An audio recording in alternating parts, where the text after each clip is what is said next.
क्या world bank के हिसाब से इंडिया आर्थिक रूप से दुनिया की फोर्थ मोस्ट इक्वल सोसाइटी है? भाई, अगर आप अंबानी के द्वारा फाउंडेड और फंडेड थिंक टैंक ओआरएफ के वाइस प्रेसिडेंट गौतम चिकरमणे को पढ़ोगे तो आपको यही लगेगा। पीआईबी ने भी रिसेंटली यही बदतमीजी पब्लिश कर दिया और the Indian express, the Hindu, business standard जैसे तमीज वाले अखबारों ने भी यही बात आके अनक्रिटिकली उगल दी। पर सच्चाई क्या है? पॉवर्टी को लेकर तो मैं पूरी डिटेल में वीडियो बना ही चुका हूं, उसकी सच्चाई हाईलाइट करते हुए इसके बारे में भी मैं आपको बताता हूं ये पूरी कहानी है क्या। आप जरा पीआईबी के प्रेस नोट को ध्यान से पढ़ो। वर्ल्ड बैंक को साइट करते हुए ये लोग क्या लिख रहे हैं?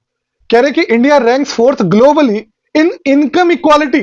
Note the word income. Income equality with a Guinea score of 25.5। अब जरा आप वर्ल्ड बैंक का नोट पढ़ लो। वर्ल्ड बैंक ने क्या लिखा है एक्चुअली में? वर्ल्ड बैंक लिखता है कि भाई India consumption based Gini index, income based नहीं, consumption based Gini index improve from 28.8 in 2011-12 to 25.5 in 22-23, दो इनइक्वालिटी में भी under estimated due to data limitations.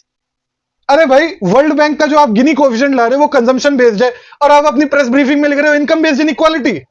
और वो भी वर्ल्ड बैंक क्या कह रहा है? It is likely to be under reported, वो कंजम्पशन वाली भी कह रहे। In contrast the world inequality database shows income inequality which is relevant here, income inequality rising from a Gini of 52 in 2004 to 62 in 2023। तो भाई साहब, आप बेवकूफी के जरा लेवल्स देखो।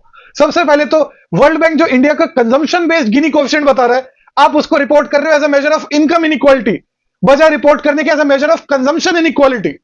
दूसरी बेवकूफी जो पहली बेवकूफी से रिलेटेड है, भाई वर्ल्ड बैंक ने जो अलग अलग देशों के गिनी कोएफिशिएंट निकाले हैं वो आपस में कंपेरेबल ही नहीं है, जिसको कंपेयर करने बैठ गया ओआरएफ का वाइस प्रेसिडेंट गौतम चिकरमणे। अरे भाई, दूसरे देशों के जो गिनी कोएफिशिएंट वर्ल्ड बैंक ने निकाले हैं वो इनकम बेस्ड भी है, तो आप कहीं का ईंट और कहीं का पत्थर आपस में जोड़ रहे हो और कह रहे हो कि India fourth most equal society है। To the best of my knowledge World Bank ने ऐसी कोई रैंकिंग बेस्ड सीरीज निकाली ही नहीं कि भाई कंजम्पशन बेस्ड गिनी कोएफिशिएंट ये रहा सारे देशों का, अब कंपेयर करते हैं फर्स्ट नंबर पे कौन मोस्ट इक्वल है और लास्ट नंबर पे कौन मोस्ट अनइक्वल है, या फिर ये गिनी कोएफिशिएंट है इनकम बेस्ड और फिर अब हम रैंकिंग करते हैं। ऐसी कोई लिस्ट एग्जिस्ट ही नहीं करती to the best of my knowledge. तीसरी बेवकूफी जो पहली और दूसरी से रिलेटेड है, अरे भाई जो कंजम्पशन बेस्ड गिनी कोएफिशिएंट होते हैं वो लोअर ही होते हैं compare to income based Gini coefficient, तो आप बड़ी चालाकी से आपस में दोनों को कंपेयर करके कह रहे हो इंडिया तो देखो फोर्थ मोस्ट इक्वल है। अरे भाई, कंजम्पशन में उस लेवल की इनइक्वालिटीज नहीं होती जिस लेवल की इनइक्वालिटीज इनकम के लेवल पर होती है। पुअर तो अपनी इनकम ऑलमोस्ट सारी ही स्पेंड कर देता है कंजम्पशन पे, लेकिन जैसे जैसे आप इनकम लैडर पे ऊपर जाओगे आपको दिखेगा रिच जो है वो अपनी इनकम का significant portion, large portion save करते हैं, इन्वेस्ट करते हैं, और कंजम्पशन पे छोटा ही पोर्शन रिलेटिवली स्पेंड करते हैं।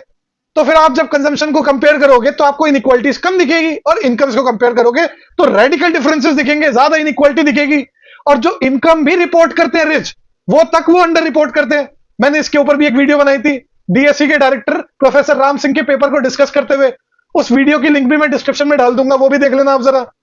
तो जो इनकम लेवल की डिस्पैरिटीज है उसमें स्पेशलाइज करता है आपका वर्ल्ड इनइक्वालिटी डेटाबेस, ना कि वर्ल्ड बैंक। इसलिए वर्ल्ड बैंक ने वर्ल्ड इनइक्वालिटी डेटाबेस को अपने नोट में मेंशन भी करा, जिस मेंशन को इन लोगों ने बिल्कुल ही उड़ा दिया अपने डिस्कशन से। और वर्ल्ड इनइक्वालिटी डेटाबेस खाली कंजम्पशन बेस्ड डेटा पे नहीं रिलाय करता इनइक्वालिटीज को एस्टिमेट करने के लिए। ये आप देखो अपने 2024 का जो इनका पेपर है income and wealth inequality in India 1922 to 23 the rise of billionaire Raj, इसमें बता रहे हैं, कह रहे we combine national income accounts, wealth aggregates, tax tabulations, rich list and surveys on income, consumption and wealth in a consistent framework।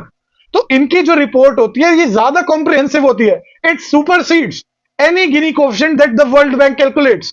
तो आपको दिखेगा कि इनकी रिपोर्ट के हिसाब से हमारी जो इनकम और वेल्थ इनइक्वालिटी है that is eight highest historical levels.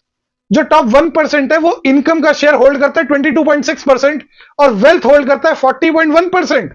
और ये कह रहे हैं कि हमारे जो रिजल्ट्स है ये तो लोअर बाउंड है टू एक्चुअल इनइक्वालिटी लेवल्स। माने एक्चुअल इनइक्वालिटी जो इंडिया में वो इससे भी हाई है। ये है आपका वर्ल्ड इनइक्वालिटी डेटाबेस। लेकिन इनकी अगर फाइंडिंग्स आप बताओगे, ये कुशल मेहरा जैसे राइट विंग मोरॉन्स को अभी तो बड़ा एंथुसियाज्म में साइड कर रहा है ना कि गौतम चिकरमणे का पेपर पढ़ो, ये मेन स्ट्रीम में डिस्कशन होना चाहिए। कर लेना भाई डिस्कस, मैंने वीडियो बना ली, कर ले डिस्कस। जैसी बात आएगी इस पेपर की वर्ल्ड इनइक्वालिटी डेटाबेस की, तुरंत इनके आर्ग्यूमेंट्स ही बदल जाएंगे। अरे इनइक्वालिटी मैटर ही नहीं करती, अरे कैपिटलिज्म में तो इनइक्वालिटी होती है, अरे तुम तो सोशलिस्ट, तुम तो इक्वल बनाना चाह रहे हो। पर जैसी फाइंडिंग्स तुम्हारे हिसाब से आएगी सडनली तुम क्या बोलोगे? अरे इंडिया तो बहुत इक्वल सोसाइटी है। है, without being a socialist country, है ना। और जहां अनइक्वल हो गया, अरे यार इक्वालिटी की बात मत करो, इकोनॉमिक इक्वालिटी की, नॉर्थ कोरिया हो जाएंगे हम तो, है।